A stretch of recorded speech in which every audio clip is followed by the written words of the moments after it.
മോദിജിൻ്റെ ഒരു ലുക്ക് ഉണ്ട് ഇനി. ആ കടിച്ചോട്ടോ.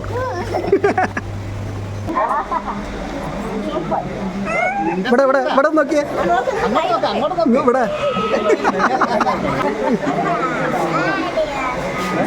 പാമ്പിന് കടിക്കരുത് കേട്ടോ. ലോകത്തിലെ ഏറ്റവും മനോഹരമായ കാഴ്ച ഏതെന്ന് ചോദിച്ചാൽ ഞാൻ നിസ്സംശയം പറയും അത് കുഞ്ഞുങ്ങളുടെ മുഖത്ത് വിരിയുന്ന പുഞ്ചിരിയാണെന്ന്. സുഹൃത്തുക്കൾക്കൊപ്പം കണ്ണൂരേക്കുള്ള യാത്രയിൽ യാദൃശ്ചികമായി എത്തിപ്പെട്ട ഒരു ഇടമാണ് ഞാൻ ഇന്ന് നിങ്ങൾക്ക് പരിചയപ്പെടുത്താൻ പോകുന്നത്. ഇതിൻ്റെ ഓണർ എന്ന് പറയുന്നത് എൻ്റെ മകനാണ്. അവനാണ് ഇതൊക്കെ ചെയ്ത് ഇതാക്കി വരുന്നത്. തുടങ്ങിയിട്ട് 10-20 വർഷമായി. പക്ഷേ ഇത് പൊതുജനങ്ങൾക്ക് കാണിക്കാൻ തുടങ്ങിയിട്ട് 2 വർഷമായിരുന്നു. ഇതുപോലൊരു സംരംഭം എനിക്ക് തോന്നുന്നില്ല നമ്മുടെ കേരളത്തിലുണ്ടെന്ന് പറയാം. കേരളത്തിലെ സൗത്ത് ഇന്ത്യയിൽ പോലും ഉണ്ടാവാൻ ചാൻസ് കുറവാണ്.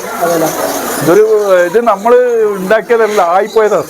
നമ്മളിതിങ്ങനെ കുറച്ച് പക്ഷികളെയും മൃഗങ്ങളെയും സ്വസ്ഥമായിട്ട് പോറ്റാൻ വെച്ചിട്ട് ഇവിടെ ആളൊഴിഞ്ഞൊരു സ്ഥലത്ത് കൊണ്ടുവന്നാക്കിയതാണ്. വന്നു തുടങ്ങിയപ്പോൾ അത് പിന്നെ നമുക്ക് എല്ലാവരും കാണാൻ വരുന്നുണ്ടല്ലോ. അപ്പോൾ അതിന് നിങ്ങൾ വരുന്നവർക്ക് എന്തെങ്കിലും പ്രത്യേകതകൾ വേണ്ടേ? അപ്പോൾ അതിനെ ഡെവലപ്പ് ചെയ്താണ്. അല്ലാണ്ട് അതിന് ആദ്യം വലിയ കരുതലൊന്നും ഉണ്ടായിട്ടില്ല. ഈ അവധിക്കാലത്ത് കുട്ടികൾക്കും മുതിർന്നവർക്കും ഒരുപോലെ എൻജോയ് ചെയ്യാൻ പറ്റുന്ന ഒരിടമാണ് കണ്ണൂരിലെ മാട്ടൂൽ ബീച്ചിനരികിലായി സ്ഥിതി ചെയ്യുന്ന പെറ്റ് സ്റ്റേഷൻ. ആയിരക്കണക്കിന് ഇനത്തിൽപ്പെട്ട വളർത്തുമൃഗങ്ങളും പക്ഷികളും മത്സ്യങ്ങളുമൊക്കെയായി കണ്ണിന് കുളിർമയേകുന്ന ഒട്ടനേകം കാഴ്ചകളാണ് ഇവിടെ ഇവർ നമുക്ക് വേണ്ടി ഒരുക്കിയിരിക്കുന്നത്. കുഞ്ഞൻ ചിലന്തി മുതൽ ആഫ്രിക്കൻ ഒട്ടകം വരെ നമ്മൾ ഇതുവരെ കണ്ടിട്ടില്ലാത്ത ഒട്ടനേകം ജീവികളുടെ വർണ്ണവൈവിധ്യം നമുക്കിവിടെ കാണാൻ സാധിക്കും.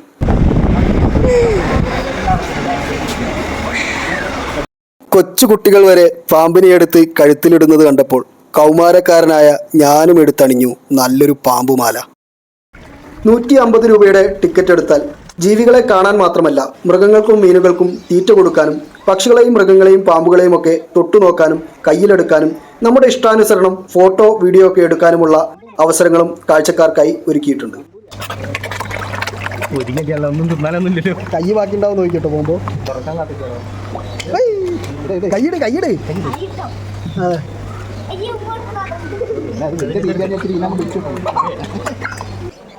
ഇവിടെയുള്ള എല്ലാ ജീവികളെയും വീഡിയോയിൽ ഉൾക്കൊള്ളിക്കുക പ്രയാസമാണ്.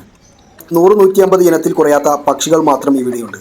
എല്ലാം ഒന്നിനൊന്ന് വ്യത്യസ്തമായതുകൊണ്ട് തന്നെ കഴിച്ചിട്ട് ഇറക്കാനും വയ്യ, മധുരിച്ചിട്ട് തുപ്പാനും വയ്യ എന്ന അവസ്ഥയിൽ പകർത്തിയ ദൃശ്യങ്ങളിൽ പകുതിയോളം വളരെ വിഷമത്തോടുകൂടി വീഡിയോയിൽ ഉൾപ്പെടുത്താതെ മാറ്റിവെക്കുകയല്ലാതെ വേറെ നിർവാഹമില്ലായിരുന്നു. മണിക്കൂറുകളോളം ചുറ്റി നടന്നു കണ്ടാലും തീരാത്തത്ര കാഴ്ചകൾ ഒരുക്കി വെച്ച പെറ്റ് സ്റ്റേഷനുള്ളിൽ എത്ര സമയം വേണമെങ്കിലും നമുക്ക് ചിലവഴിക്കാം. ഓമനത്തും തുളുമ്പുന്ന 2 ഇണക്കിളികളുടെ നിസ്വാർത്ഥ പ്രണയവും എനിക്കവിടെ കാണാൻ പറ്റി. പ്രണയിതാക്കൾ മാത്രമല്ല, മറ്റാരും കാണാതെ ഒളിച്ചിരിക്കുന്നവരും ഉറക്കം തൂങ്ങുന്നവരും ഉറക്കം നടിക്കുന്നവരും വേനൽച്ചൂടിൻ്റെ തളർച്ചയിൽ മറ്റൊന്നും ശ്രദ്ധിക്കാതെ ഗാഠനിദ്രയിലേക്ക് വഴുതി വീണവരും കുറുമ്പ് കാണിച്ച് ശ്രദ്ധ ക്ഷണിക്കുന്ന വിരുദ്ധന്മാരും വിരുതികളുമൊക്കെ ഇക്കൂട്ടത്തിലുണ്ട്.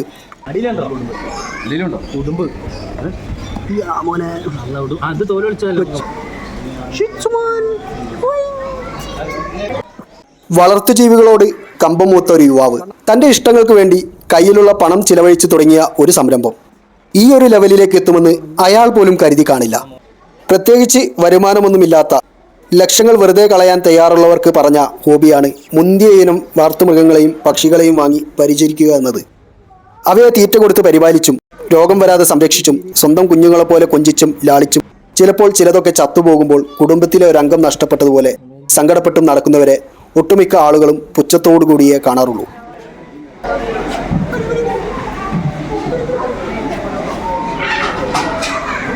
തിരിച്ചിങ്ങോട്ട് കാര്യമായ വരുമാനം കിട്ടാത്ത നല്ല രീതിയിൽ ചിലവും അധ്വാനവും വരുന്ന ഏർപ്പാടായതുകൊണ്ട് തന്നെ ഒട്ടുമിക്ക മാതാപിതാക്കളും ഈ ഹോബിയെ ഒരു പരിധിക്കപ്പുറം സപ്പോർട്ട് ചെയ്യാറുമില്ല.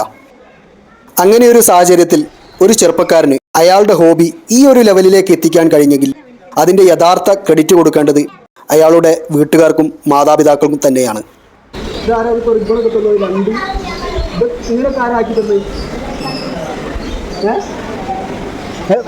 പറഞ്ഞല്ല കാര്യം പറയും. ആരാ ഇതൊക്കെ ആക്കി തന്നാരാ?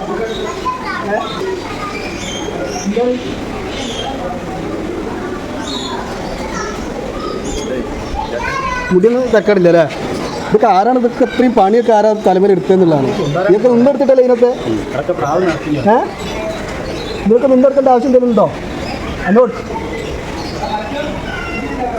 സ്വന്തം മക്കൾ അവരുടെ ആഗ്രഹങ്ങൾക്കും ഇഷ്ടങ്ങൾക്കും പുറകെ പോകുമ്പോൾ, അത്തരം ഇഷ്ടങ്ങൾക്ക് വേണ്ടി പണം ചിലവഴിക്കുന്നത് കാണുമ്പോൾ വഴക്കു പറഞ്ഞും നിരുത്സാഹപ്പെടുത്തിയും അവരെ അതിൽ നിന്ന് പിന്തിരിപ്പിക്കാൻ ശ്രമിക്കുന്ന മാതാപിതാക്കൾക്ക് മികച്ചൊരു സന്ദേശം കൂടി നൽകുന്നുണ്ട് മാട്ടൂലിലുള്ള ഈ പെറ്റ് സ്റ്റേഷൻ.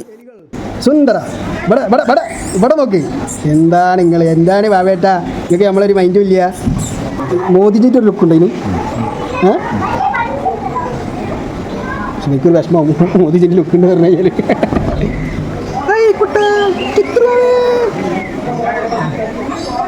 കടിച്ച് പറക്കരുത് കേട്ടാ, ഒരു നൈസായിട്ടൊക്കെ നക്കി നോക്കി പോയാൽ മതി. മറ്റുള്ളവർ വെട്ടിത്തെളിച്ച വഴിയെ പോകാതെ അവനവൻ്റെ സ്വപ്നങ്ങൾക്കും ഇഷ്ടങ്ങൾക്കും പുറകെ പോയവർ മാത്രമേ മറ്റാർക്കും എത്തിപ്പിടിക്കാൻ പറ്റാത്ത ഉയരങ്ങളിൽ എത്തിയിട്ടുള്ളൂ. മടക്കിയിട്ട് മുക്കിയിട്ട് മെല്ലെ തുറക്കി.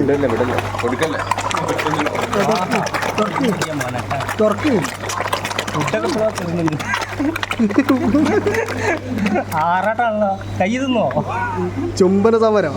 മറ്റുള്ളവരുടെ ഇഷ്ടങ്ങൾക്കനുസരിച്ച് മറ്റാരോ വെട്ടിത്തെളിച്ച വഴിയെ പോയവർ എവിടെയൊക്കെയോ ആരുടെയൊക്കെയോ കീഴിൽ പണിയെടുക്കുന്നവരായി മാറിയിട്ടേയുള്ളൂ എന്ന യാഥാർത്ഥ്യം ഓരോ മാതാപിതാക്കളും ഉൾക്കൊള്ളേണ്ടതുണ്ട്.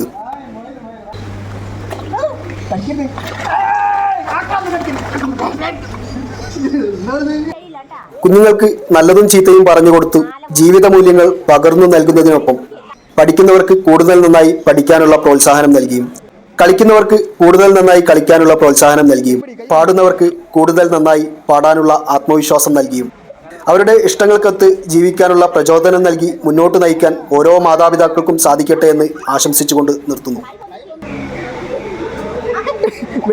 വൈകുന്നേരം പാമ്പിനെ കാണുമോ? ഇവിടെ വരുന്ന കൊച്ചു കുഞ്ഞുങ്ങളുടെ ആഹ്ലാദവും ആഘോഷവും ഒക്കെ കാണുമ്പോൾ നമ്മളും അറിയാതെ അവരിലൊരാളായി മാറും.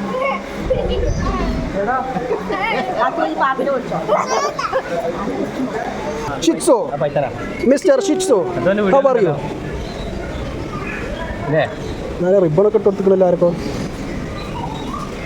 നായനാണോ പൂച്ചയാണോ? നായിയാണോ ഷിറ്റ്സോ? പൂച്ചയാണോ? ഷിറ്റ്സോ ആണത്. ഇത് നിർത്തി കൊടുത്തു അവിടെ നിന്ന് പിന്നെ അനങ്ങൂലത്. ഇതിപ്പോൾ ഞാൻ ഇങ്ങനെ പിടിച്ച് വന്നിച്ച് ഇവിടെ നിൽക്കുവായി ഉണ്ടല്ലേ, ഇനി അങ്ങനെ നിൽക്കുക അനങ്ങൂലത്. ഏയ്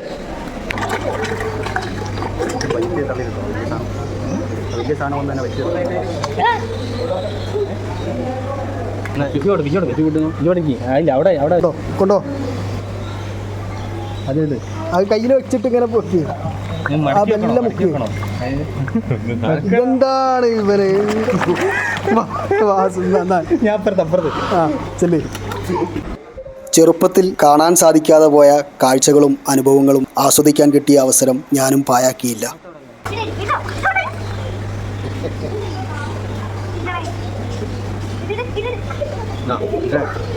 അവിടെ വന്ന കൊച്ചുകുട്ടികൾ മതിമറന്നുല്ലസിക്കുമ്പോൾ നഷ്ടപ്പെട്ട ബാല്യം തിരിച്ചു കിട്ടിയ ത്രില്ലിലായിരുന്നു കൗമാരക്കാരനായ ഞാനും എൻ്റെ കൂടെ വന്ന കിളവന്മാരും.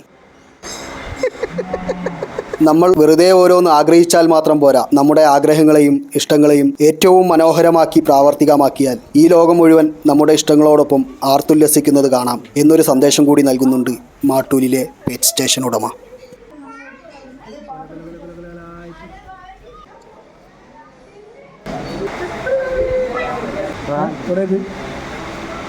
ഇഷ്ടമല്ല, അനക്കിഷ്ടമില്ലാത്തല്ലേ ഇഷ്ടമല്ല.